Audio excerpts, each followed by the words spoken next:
నిర్మల్ జిల్లా ముదోల్ తానూరు మండలాల్లోని వైన్స్ షాపుల్లో చోరీలకు పాల్పడిన దుండగులను పోలీసులు అరెస్టు చేశారు. నిజామాబాద్ జిల్లా బిలోలి గ్రామానికి చెందిన 6 నిందితులను అరెస్టు చేసి రిమాండ్కు తరలించామన్నారు. వీరంతా ముదోల్లో 2,50,000 రూపాయలు, తానూరులో 80,000 రూపాయల నగదుతో పాటు భారీగా మద్యం బాటిల్ స్టోరీ చేసినట్లు అడిషనల్ ఎస్పీ అవినాష్ చెప్పారు. ఇక దొంగలించిన బాటిల్స్ ను బెల్ట్ షాపుల్లో విక్రయించినట్లు ఆయన పేర్కొన్నారు.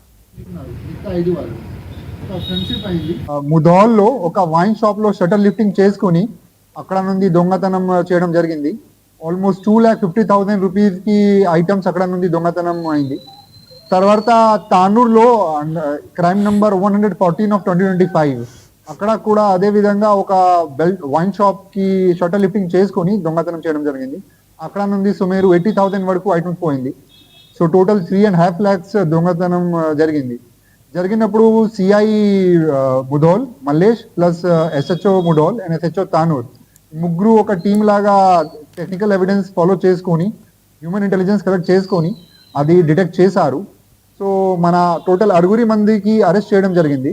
దాంట్లో మెయిన్ అక్యూజ్ యపరి వినోద్, అతను థర్డ్ బిలోలి ఉంది మన రేంజల్ మండల్లో. అక్కడ ఒక బెల్ట్ షాప్ నడుస్తున్నారు. సో బెల్ట్ షాప్ కోసం ఇక్కడ బెహసాలో ముదోల్ తానూరులో వచ్చి వైన్ షాప్ నుండి దొంగతనం చేసుకొని అదే బాటిల్స్ సొంత బెల్ట్ షాప్ ని